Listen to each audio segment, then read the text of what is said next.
नमस्कार, स्वागत है आपका रेड कारपेट पे। रेड कारपेट पे आज के हमारे मेहमान हैं, वो जर्नलिस्ट हैं, वो पत्रकार हैं। नेशनल मीडिया से लेकर यूट्यूब चैनल तक उनकी धाक है। जी हाँ, आप समझ ही गए होंगे, द मसला के सर्व मित्र आज हमारे रेड कारपेट के मेहमान हैं। वो आएंगे और उनसे उनकी पर्सनल लाइफ के बारे, प्रोफेशनल लाइफ के बारे में बात करेंगे। उनसे जानेंगे कैसे उन्होंने ये मुकाम हासिल किया, क्योंकि आज देश ही नहीं दुनिया में उनको देखा जाता है, सुना जाता है। कड़क आवाज से, सीधे अंदाज से, सपाट अंदाज से वो सभी को अपना दीवाना बना लेते हैं। वो आज हमारे मेहमान होंगे। उनसे बात करेंगे कि पत्रकारिता में कैसे आना हुआ। और आपको मैं बता दूं कि रेड कारपेट वो शो है जो सेलिब्रिटीज को आपके सामने लाता है। वो राजनेता हो सकते हैं, वो फिल्म इंडस्ट्री से हो सकते हैं, वो पत्रकार हो सकते हैं, वो सोशल मीडिया इन्फ्लुएंसर हो सकते हैं, वो कोई भी हो सकते हैं जिन्होंने नाम कमाया है, नाम बनाया है। और इसी क्रम में द मसला के सर्व मित्र हमारे साथ होंगे। और आप भी उनसे सवाल अगर जानना चाहते हैं, आप भी उनकी जिंदगी के बारे में अगर जानना चाहते हैं, तो बने रहिए हमारे साथ।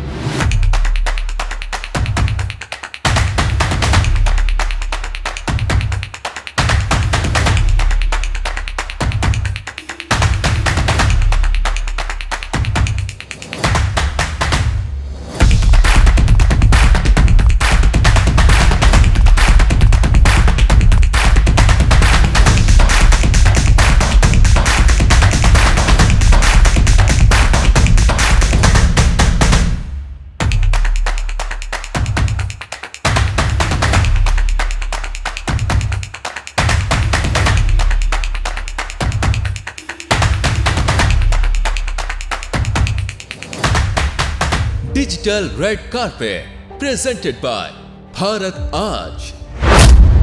नमस्कार, मैं आपका मित्र सर्वमित्र और आप देख रहे हैं द मसला। यहाँ भी हरियाणा आज नहीं कहेंगे। इस डंडे की बड़ी कीमत है, जिसको लोग डंडा कहते हैं, ये डंडा नहीं है, ये बड़े बड़ों के डंडा दे देता है। तो वो उनको लगता है कि ये तो बंदा वैसे तुकबंदी कर रहा है, नाम इसका कुछ और है। तो जब मैं फील्ड में कभी जाता हूँ तो लोग घेर लेते हैं, बोले सर आप अपना रियल नाम बताओ। कैमरा फेस करना आसान बात नहीं। बड़े बड़े लोग कैमरे के सामने कांपते हैं, मैंने देखा। बीपी डाउन हो जाता है। स्वस्थ पत्रकारिता करें, और जो स्वस्थ नहीं कर रहा उनको बाइकआउट कर देना चाहिए। उनका इस फील्ड में कोई जगह नहीं। किसी भी एंकर को देखता था ना, मुझे लगता मैं बड़े आराम से करता था, यार ये कोई ज्यादा बड़ी बात नहीं। सर्वमित्र अकेला चला है और अपने दम पे चला है, अपने दम पे करके दिखाया है। जमीन से उठकर अपनी मेहनत के दम पर सोशल मीडिया पर अलग पहचान बनाने वाली शख्सियतों को विश्व स्तरीय पहचान दिलाएगा digital red carpet presented by Bharat आज। सर्वमित्र जी, सबसे पहले तो नाम आपका बड़ा यूनिक है, सबसे अलग है, सबसे प्यारा है। नाम में भी ये लगता है कि कुछ संबोधन, कोई आदर पूर्वक नाम लिया जा रहा है। नाम एक्चुअल में था या बदला गया आपके द्वारा? नहीं, एक्चुअल में ये नाम मेरा है जी। सर्वमित्र मेरे चाचा जी ने मेरा नाम रखा था और मैं बड़ा प्राउड फील करता हूँ अब कि मेरा नाम बड़ा यूनिक है, सबसे और बहुत हटके है। लोग मुझे जरूर पूछते हैं कि सर आप अपना रियल नाम बताओ जब कभी मैं फील्ड में जाता हूँ। मैंने मतलब सही कहा ना मुझे, क्योंकि बहुत सारे लोगों को, मेरे दर्शकों को भी और जनता को भी शायद ये लगता होगा कि आपने खुद से ये नाम रखा। हाँ, वो कहते हैं कि ये तुकबंदी है। जैसे मैं स्टार्ट करता हूँ कोई भी अपना प्रोग्राम, तो मैं वो लेता हूँ ना, तो वो उनको लगता है कि ये तो बंदा वैसे तुकबंदी कर रहा है, नाम इसका कुछ और है। तो जब मैं फील्ड में कभी जाता हूँ तो लोग घेर लेते हैं, बोले कि सर आप अपना रियल नाम बताओ। तो फिर मैं बताता हूँ कि मेरा नाम सर्वमित्र ही है, तो वो बड़े हैरान होते, बोले यार बड़ा पहली बार सुना है। मोस्ट ऑफ द पीपल यही कहते हैं कि पहली बार सुना है, और बड़ा प्यारा नाम है। जब पहला वीडियो मैंने आपका पहली बार वीडियो देखा था, मुझे बिल्कुल यही लगा था कि ये तुकबंदी इन्होंने बैठा दी। हाँ। अब मैं चाहूंगा कि वो तुकबंदी हमारे दर्शकों को जरूर सुना दीजिए। नमस्कार, मैं आपका मित्र सर्वमित्र और आप देख रहे हैं द मसला। यहाँ भी हरियाणा आज नहीं कहेंगे। नहीं, हरियाणा आज पे मैं आज आया हूँ, भारत आज पे आया हूँ। बहुत बहुत शुक्रिया आपके जितने भी दर्शक देखने वाले जी, उन तमाम का बहुत बहुत शुक्रिया आपका जी। मुझे आपने एक गोहाना में एक रैली हुई थी इनेलो की। हाँ, इनेलो और बसपा की, जहां से बीजेपी टूटी। हाँ, 2019-18 की ये बात है। वहां पे ओम प्रकाश चौटाला को पगड़ी पहनाई जा रही थी, बसपा की नीली। उन्होंने मना कर दिया था। वो उन्होंने कहा था कंधे रख दो, सर पे नहीं रखूंगा। तो वही बात सर्वमित्र ने कर दी। नहीं। तो ये कुछ होता है कि अपने अपने प्रोडक्ट को, अपनी कंपनी को, अपने संस्थान को सर्वोपरि रखा जाता है? नहीं, ऐसा कुछ भी नहीं जी।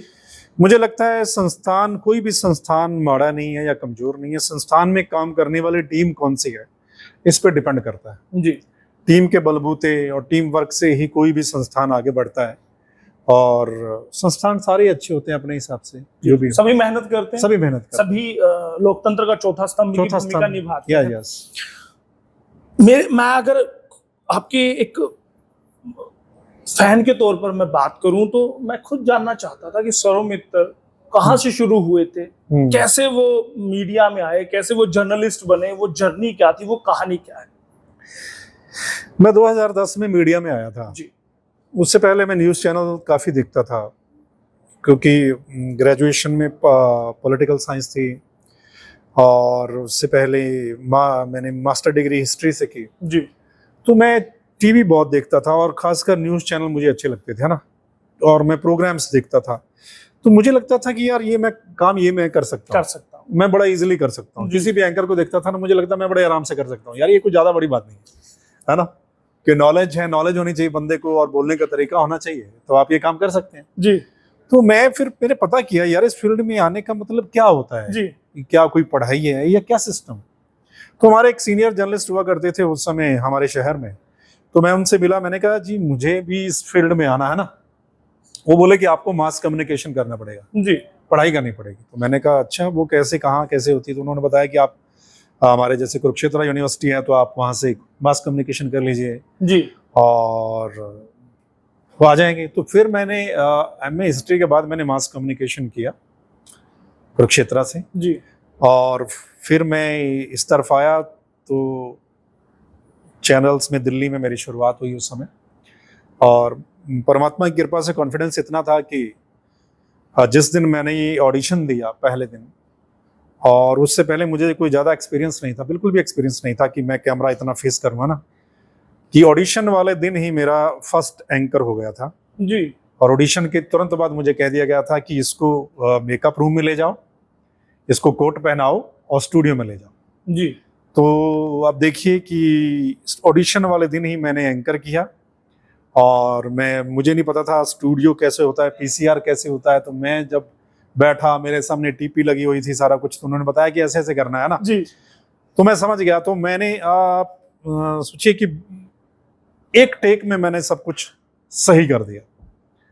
वो पीसीआर वाले भी निकल कर आए, वो मुझे बोले, बड़े खुश हुए, बोले कि यार लगता नहीं आप पहली बार मंझे हुए एंकर लग रहे हैं आप तो। बोले कि आपकी आवाज बहुत बढ़िया है, कि हमने बहुत समय बाद ऐसी आवाज सुनी है। मेरे अंदर कॉन्फिडेंस आ गया और तो हौसले बुलंद हुए। तो उसके बाद मैं रुका नहीं, फिर आप लगे रहे। उसके बाद तो मैं आगे बढ़ गया। चलिए दामसला पर फिर आऊंगा, वहां की जर्नी वहां तक रही। आपने कहा कि आपको एक दर्शक के तौर पर देखने पे लगा कि मैं ये कर सकता हूँ। आज जब एक स्थापित एंकर है तो क्या आज भी उतना ही आसान लगता है एंकरिंग?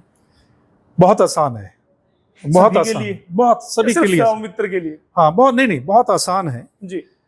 अगर आप बहुत अप टू डेट रहते हैं, मतलब करंट अफेयर्स पे आपकी पकड़ है, अप टू डेट रहते हैं, नॉलेज आपकी है जी। क्योंकि हमारा जो फील्ड है ये मोस्टली क्या होता है कि पॉलिटिक्स से रिलेटेड बहुत ज्यादा रहता है जी। और लोग ज्यादातर पॉलिटिक्स ही देखना चाहते हैं।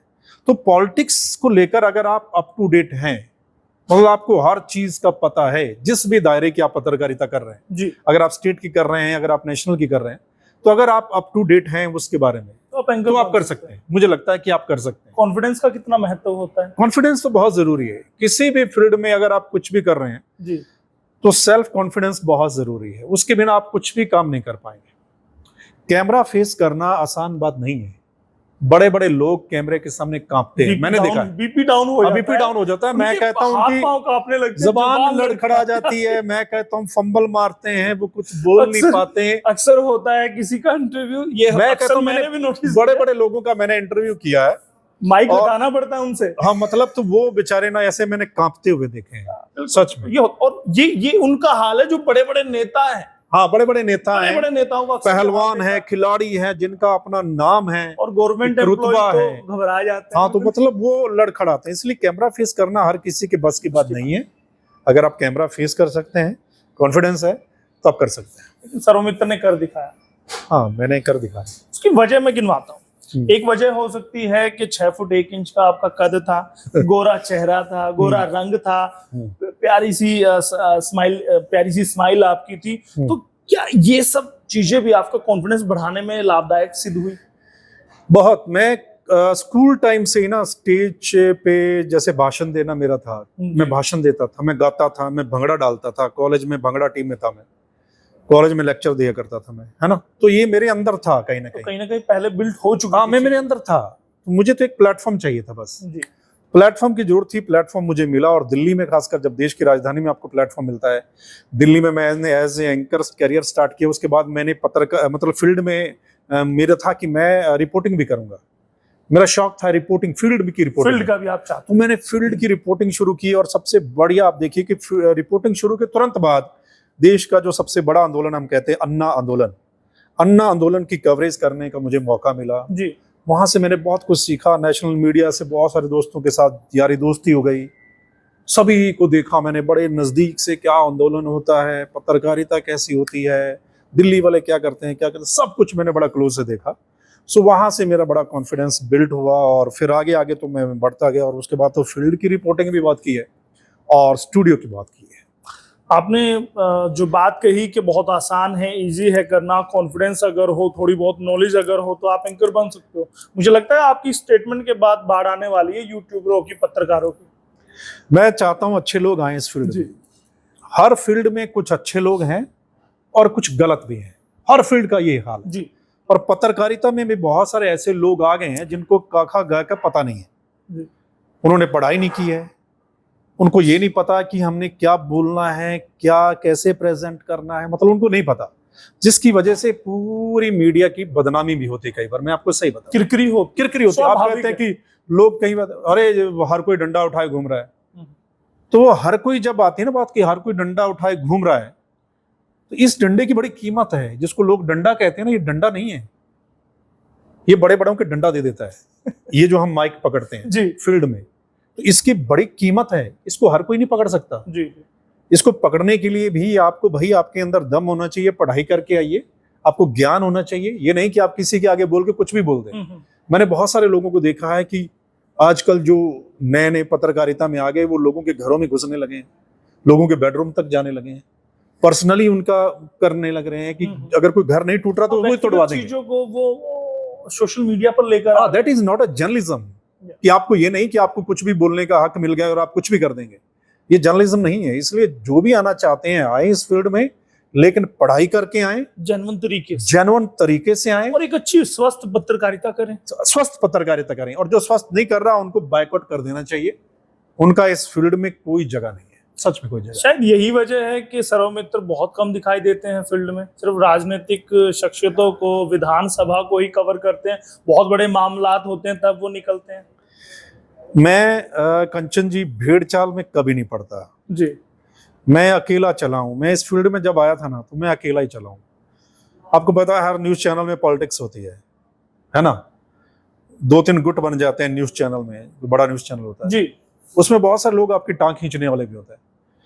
जब आपको प्लेटफॉर्म मिलता है, आपको कोई प्राइम टाइम मिलता है, आपको कोई बड़े इंटरव्यूज मिलते हैं, तो बहुत सारे लोग को अच्छा भी नहीं लगता। तो मैंने वो सारी चीजें फेस की हुई है, पॉलिटिक्स फेस की हुई है, लेकिन मैं चला अकेला हूं। मैं कभी किसी टीम का हिस्सा नहीं रहा जी। सौमित्र अकेला चला है और अपने दम पे चला है, अपने दम पे करके दिखाया है, ठीक है। इसलिए मैं जो कोई दूसरा कर रहा है मैं वो नहीं करता।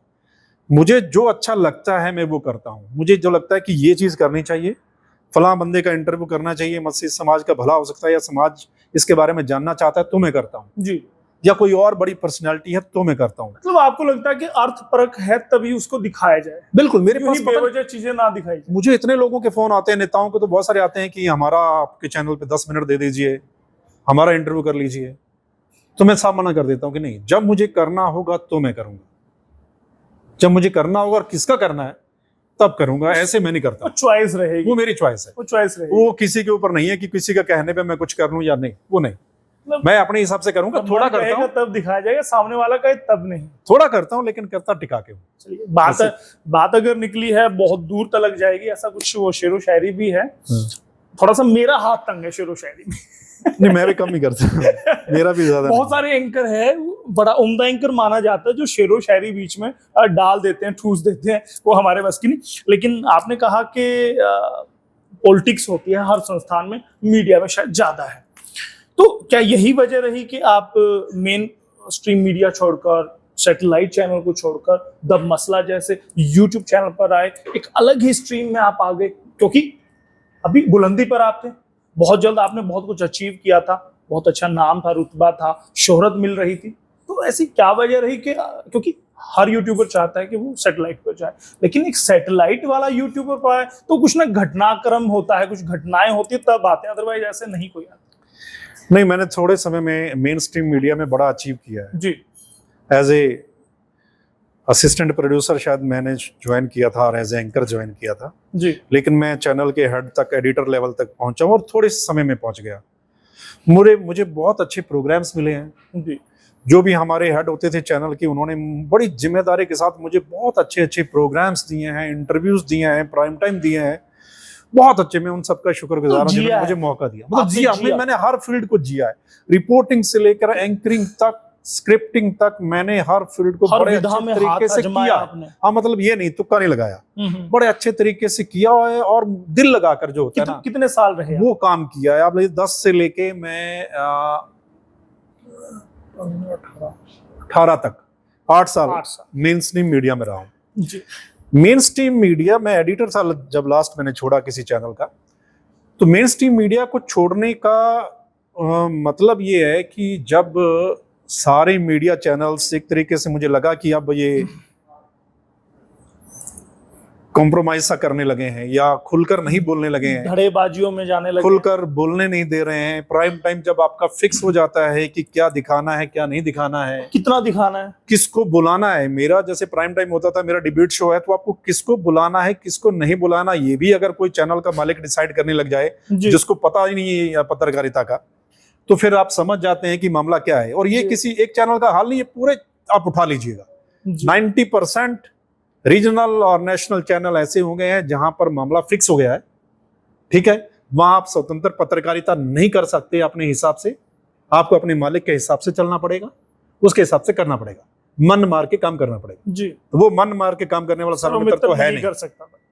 तो जब मुझे लगा ना, तो मैंने कहा स्विच करो जी, छोड़ा, स्ट्रगल किया, उसके बाद काफी समय घर बैठा रहा। और बताइए जी, उसके बाद हिम्मत करके अपना चैनल शुरू किया कि पता नहीं रिस्क है, चलेगा नहीं चलेगा, या पता नहीं कितना लंबा समय स्ट्रगल करना पड़ेगा।